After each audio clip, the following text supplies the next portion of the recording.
اگر کوئی یہاں پہ میننگفل ڈیبیٹ نہیں ہوتی, کوئی ریڈ لائنز نہیں ہوتی کہ اگر ہم کھل کے ایک بات پہ بات کر سکیں یا اس کو آگے ایز اے ریزولوشن یا اس کو پاس کر سکیں, یہ مجھے بتائیں کہ جو بھی حکومتیں آئیں, میں صرف اس حکومت کی بات نہیں کر رہا, یہ تو کوئی زیادہ ہی سیریس کیس ہے, لیکن اس سے پہلے بھی جو بھی حکومتیں آئیں, کوئی فارن پالیسی یہاں پہ ڈسکس کر سکتا ہے؟ کیا پارلیمنٹ یہاں پہ فارن پالیسی بنا سکتا ہے؟ پاکستان کو بناؤ. میں پاکستان کی فارن پالیسی کی بات کر رہا ہوں, آپ کی فارن پالیسی کی بات نہیں کر رہا. تھوڑا صبر کریں میڈم, حوصلہ کریں. ہمیں کہتے ہیں کہ جی آپ میں پیشنس نہیں ہے, انڈر 19 ٹیم ہے اور نالائق ہیں, نااہل ہیں, اور یہ حالت دیکھ لیں. ایک ابھی میں نے سپیچ شروع کی ہے اور انٹرپشن کرنے کے بغیر رہ نہیں سکتی. ڈسٹرب نہ کریں. پھر اپنے آپ کو سیزنز پارلیمنٹیرین کہتے ہیں اور سیزنز پولیٹیکل پارٹیز آپ کہتے ہیں. اپنی اسپیچ پہ فوکس کریں پلیز. ہاں نہیں میم, آپ اس طرح ڈسٹرب نہیں کریں. چلیں جی, ڈیموکریسی کی یہاں بات کی گئی. پریزیڈنٹ صاحب نے کہا کہ قائد اعظم محمد علی جناح, شہید ذوالفقار علی بھٹو اینڈ شہید محترمہ Benazir Bhutto who spent their lives being advocates for democracy. اب ڈیموکریسی کی حالت آپ اس ملک میں دیکھ لیں. اس ملک میں کس طرح کی ڈیموکریسی ہے؟ میں اپنے دور کی میں حقیقت بتا رہا ہوں, میں جھوٹ نہیں بولوں گا. ہم سے بھی غلطیاں ہوئیں, میں مانتا ہوں ہم سے بھی غلطیاں ہوئیں. 2018 کے الیکشنز پہ سوالات اٹھے, لیکن اگر اس پہ 10% سوالات اٹھے, 2024 کے الیکشن پہ 100% سوالات اٹھ رہے ہیں. میں یہ مانتا ہوں کہ اگر ہم نے 3.5 سال میں وہ کام نہیں کر سکے جو ہمیں کرنے چاہیے تھے, یا کمزوریاں تھی یا کوئلیشن تھی یا جو بھی تھا, لیکن 35-40 سال سے تو جو اس طرف 2 یا 3 پارٹیاں بیٹھی ہوئی ہیں, انہی کی حکومت ہے.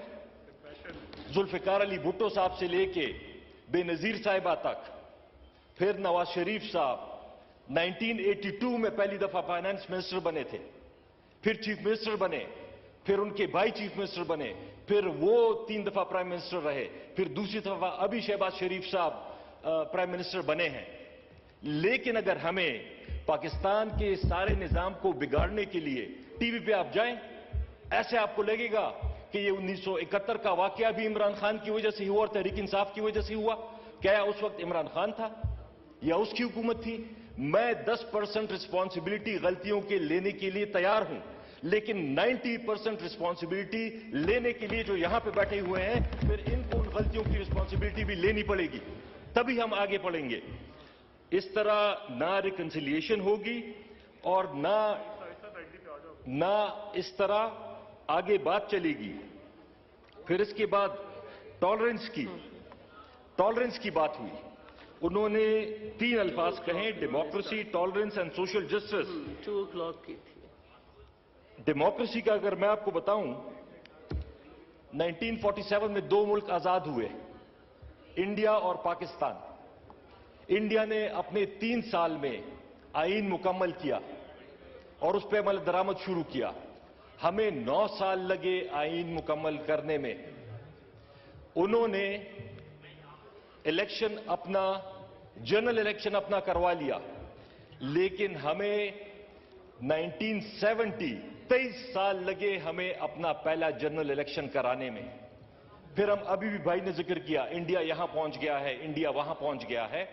کم از کم ہم اپنی ڈیموکریسی کو مضبوط کریں, اور پھر اسپیشلی پیپلز پارٹی جیسی پارٹی جو اپنے آپ کو جمہوریت کی پاکستان میں پولیٹیکل پارٹیز میں چیمپئن کہتی ہے. ہم نے تو اپنی ایک دفعہ کی غلطی